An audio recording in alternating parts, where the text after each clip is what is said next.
actually NASA physicists that were there at the opening of that cavern. They reported that blue spot being there, and they said something really interesting. They said, this is similar to the blue spot we found inside the Mayan pyramids when we first opened them. So they were making a direct relationship between the Ark of the Covenant, the effect of the Ark of the Covenant on the space-time manifold that left some trace, and the Mayan pyramids. And so,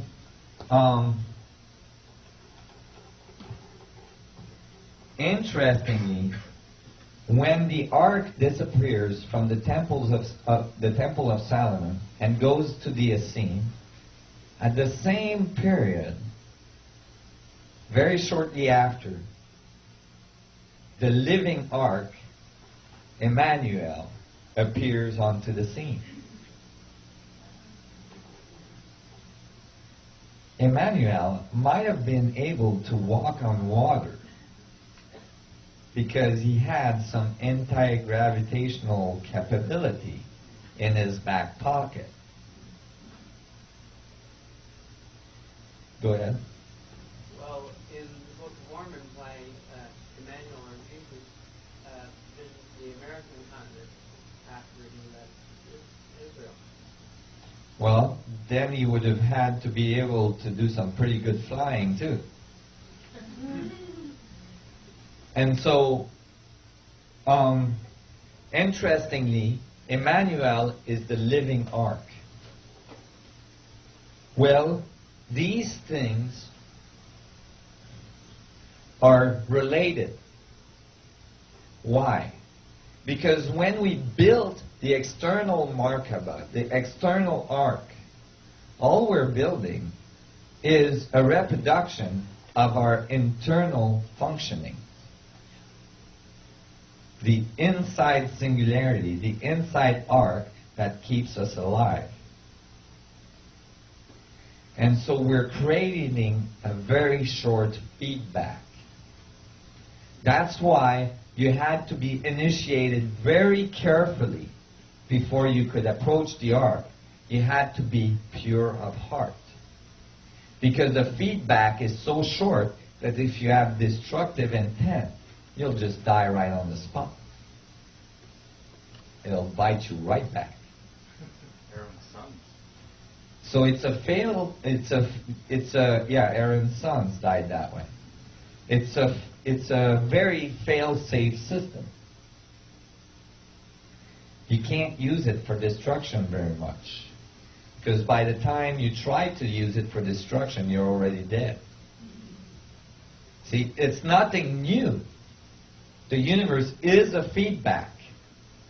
We are very destructive in nature.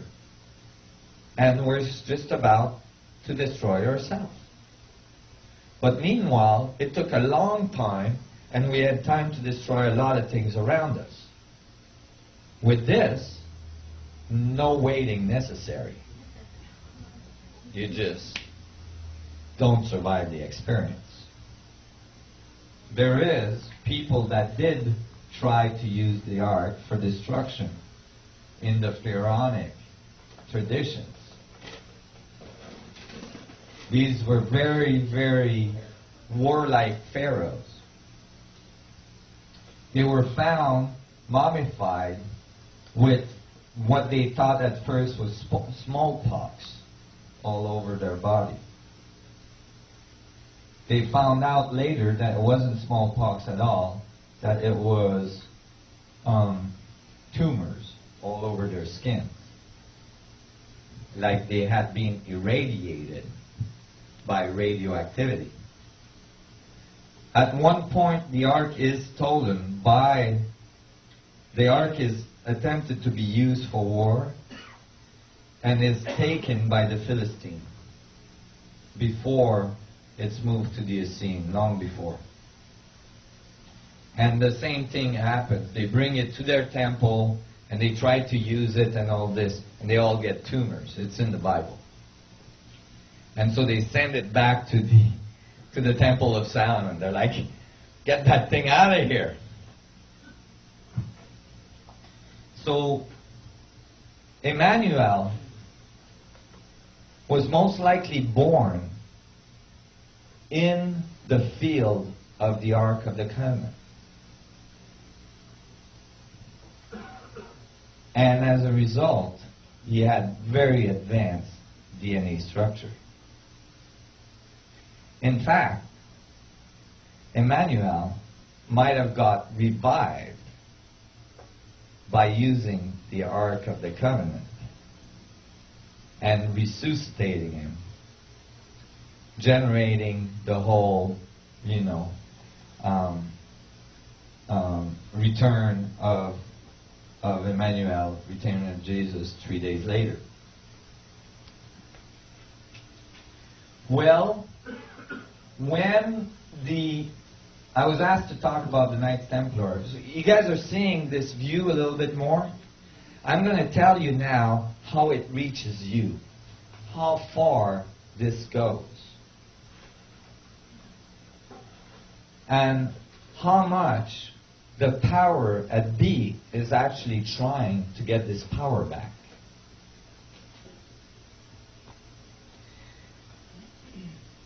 First of all, the key to the Bible is to understand that the Old Testament is talking about advanced technology, very, very advanced technology. The crystal, the power of the sun gods, the power of Atlantis, which was brought out of Atlantis, brought to Egypt, and eventually brought to the Temple of Solomon by Moses.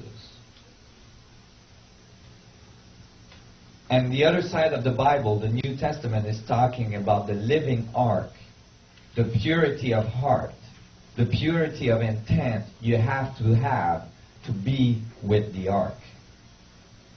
And it's actually when the two are put together that we have the new level of civilization.